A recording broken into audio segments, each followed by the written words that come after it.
ഇന്ത്യയിലെ ഏറ്റവും മനോഹരമായി കൊത്തിയെടുത്ത ക്ഷേത്രങ്ങളിലൊന്നും സൂര്യദേവന് സമർപ്പിച്ചിരിക്കുന്നതും ഇപ്പോൾ ആരാധന നടക്കുന്നില്ലെങ്കിലും ഗുജറാത്തിൻ്റെ ചരിത്രത്തിലും സംസ്കാരത്തിലും ഏറ്റവും പ്രാധാന്യമർഹിക്കുന്നതും ചൗലൂക്യ രാജവംശത്തിലെ ഭീമൻ ഒന്നാമൻ നിർമ്മിച്ചതുമായ ഗുജറാത്തിലെ മൊധേരയിലുള്ള ശ്രീ സൂര്യക്ഷേത്രം.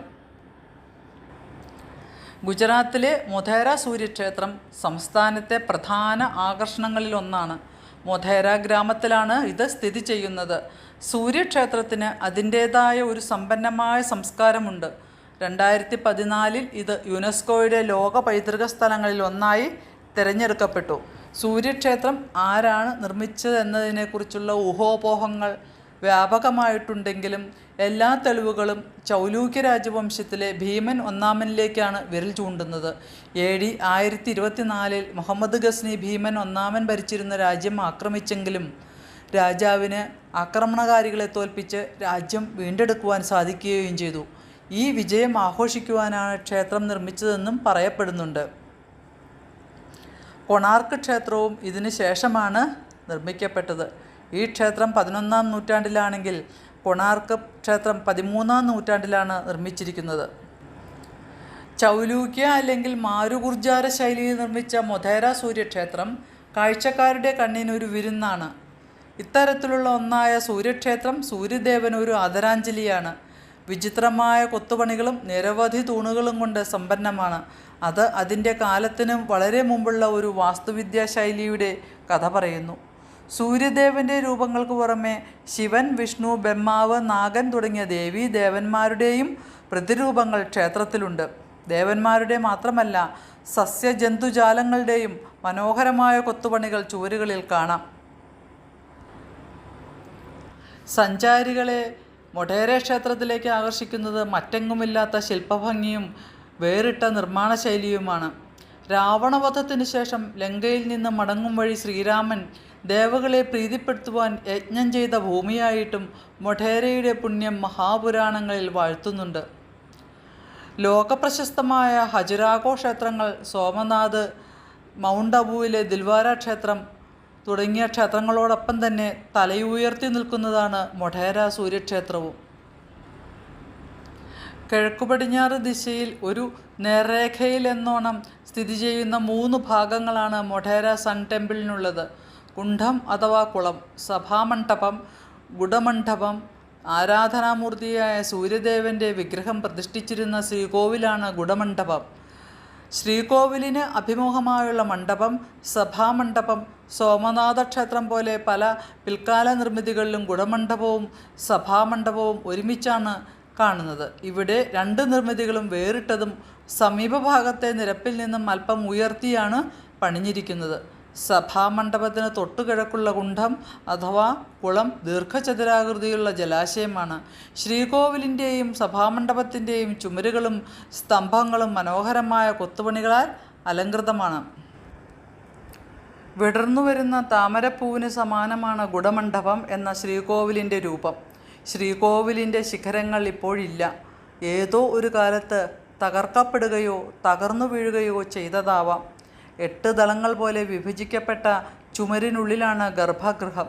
ഗർഭഗൃഹത്തിൻ്റെ ഭിത്തിയിലോ പുറത്തെ ചുമരിൻ്റെ ഉൾവശത്തോ കാര്യമായ കൊത്തുപണികളൊന്നും കാണുവാനില്ല.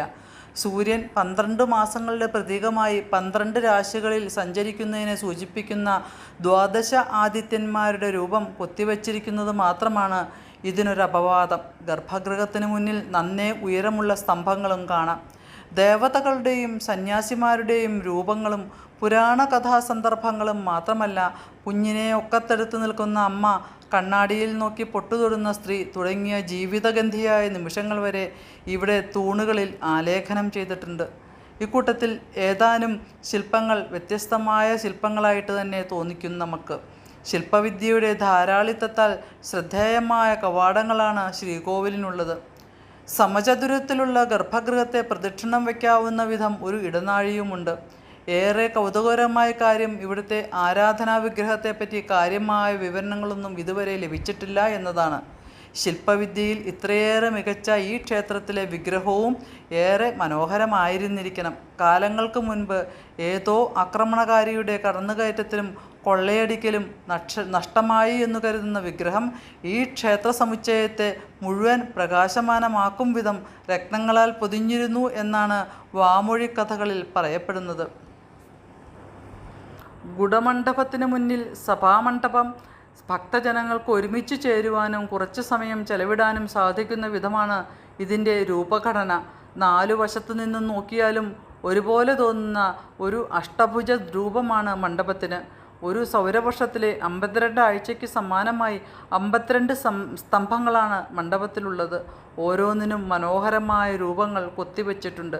4 വശത്തേക്കുമുള്ള കവാടങ്ങളുടെ ഭാഗത്തുള്ള സ്തംഭങ്ങൾ തോരണ കമാനങ്ങൾ കൂടി യോജിപ്പിച്ചതാണ്. പൂർണ്ണമായും അടച്ചു കെട്ടിയതോ തുറന്നതോ അല്ലാത്ത ഒരു ഘടനയാണ് സഭാമണ്ഡപത്തിനുള്ളത്. ഇതിൻ്റെ ശിഖരം പാതി തകർന്ന നിലയിൽ തന്നെ കാണുവാൻ സാധിക്കുന്നു. സഭാമണ്ഡപത്തിൻ്റെ കിഴക്കേ അറ്റത്ത് കൊത്തുപണികളാൽ സമ്പന്നമായ 2 സ്തംഭങ്ങളുണ്ട്. അതിൻ്റെ മേൽക്കൂരയും നഷ്ടമായിരിക്കുന്നു. ഈ തൂണുകളുടെ ഇടയിലെ പടവുകളിലൂടെ നമുക്ക് കുളത്തിലെത്താം. ആകാരത്തിലും ഭംഗിയിലും സൂര്യക്ഷേത്രത്തിനൊപ്പം നിൽക്കുന്ന ദീർഘചതുരാകൃതിയിലുള്ള ഒരു കുളമാണ് രാമകുണ്ഠം. വർഷകാലത്തിന് ശേഷം ജലം നിറഞ്ഞു കിടക്കുന്ന പച്ച ജലാശയത്തിൽ ക്ഷേത്രത്തിൻ്റെ രൂപം പ്രതിഫലിക്കുന്ന വിധമാണ് കുളം നിർമ്മിച്ചിരിക്കുന്നത്. മധ്യേന്ത്യയിൽ പല ഭാഗത്തും കാണാവുന്ന പടവ് കിണറുകളുടെ ശൈലിയിലാണ് രാമകുണ്ഠം. 4 വശത്തുമുള്ള പടവുകൾക്കിടയിൽ പല വലിപ്പത്തിലുള്ള ചെറു ശ്രീകോവിലുകളും ഉപദേവന്മാരെയും കാണാം. ഇത്തരത്തിൽ 108 ഉപദേവാലയങ്ങൾ ജലാശയത്തോട് ചേർന്ന് കിടക്കുന്നു. ഈ ക്ഷേത്രത്തിൻ്റെ മറ്റൊരു പ്രത്യേകത എന്ന് പറയുന്നത് പകലും രാത്രിയും തുല്യമായി വരുന്ന വിഷു ദിനങ്ങളിൽ സൂര്യൻ്റെ ആദ്യകിരണങ്ങൾ ഗർഭഗൃഹത്തിലെ വിഗ്രഹത്തിൽ പതിക്കുമായിരുന്നു. മറ്റെല്ലാ ദിനങ്ങളും സഭാമണ്ഡപത്തിന് മുന്നിലെ 2 സ്തംഭങ്ങളിൽ പകൽ മുഴുവനും സൂര്യൻ്റെ ദിശമാറ്റം ബാധിക്കാതെ തന്നെ സൂര്യപ്രകാശം പതിക്കുകയും ചെയ്യും.